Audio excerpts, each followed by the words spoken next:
So when a crime lab has to analyse an unknown sample, they use mass spectrometry, which essentially smashes the sample into its component elements.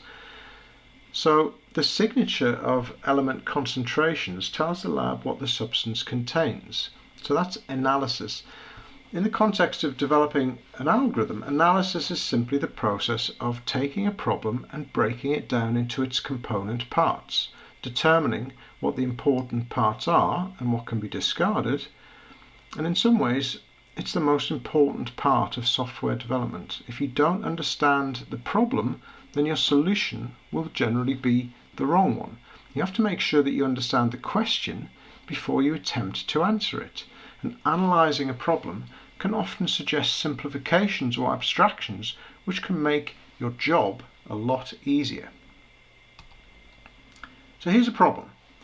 I want you to sum the numbers on a standard clock face as I've shown here. Have a think about how you might approach this problem. I'm less interested in the answer itself and more interested in your approach.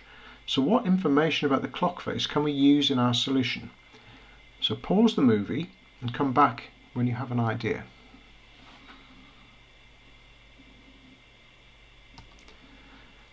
So the obvious answer is to simply sum the integers, the numbers from 1 to 12. So we set a running total to 0 and then we iterate over the integers 1 to 12, adding each of them to the running total in turn. And this is what we might call a brute force approach. We simply step through the numbers one by one. But is this the most efficient method? Is there any underlying structure to the problem presented by the clock face that allows us to come up with a simpler method?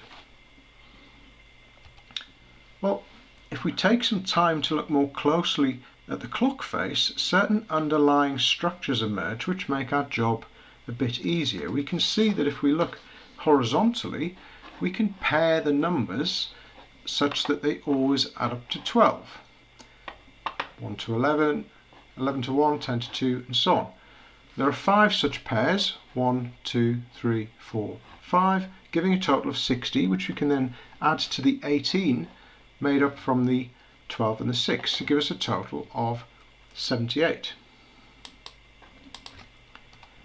So by taking some time to properly study the problem and to analyse the context, we came up with an elegant solution that only required a multiplication and an addition, 1 or 2 additions depending on whether or not you think adding the 12 and the 6 counts.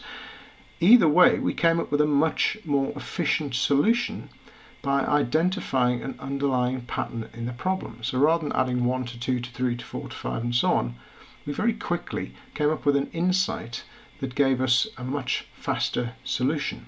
And when you're designing your algorithms, you should always look for such patterns, as they can often greatly simplify your task, rather than trying to cope with every possible individual eventuality, which is often impossible.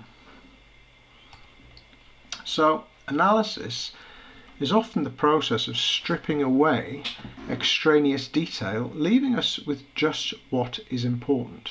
So often the most important question you can ask is not what do I need to include, but what can I get rid of and still retain the essence of the problem.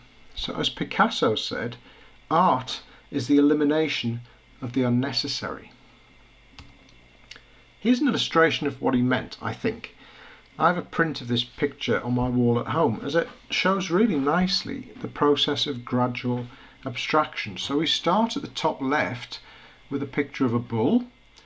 It's relatively detailed, but as we scan down and across, we can see that the bull gets more and more abstract until what we're left with is a bull that's made up of only really a few strokes, but it's still recognisably a bull. And that's what we're trying to achieve when we analyse a problem, getting rid of all the detail that we don't need and retaining only what we need to capture the essence of the problem.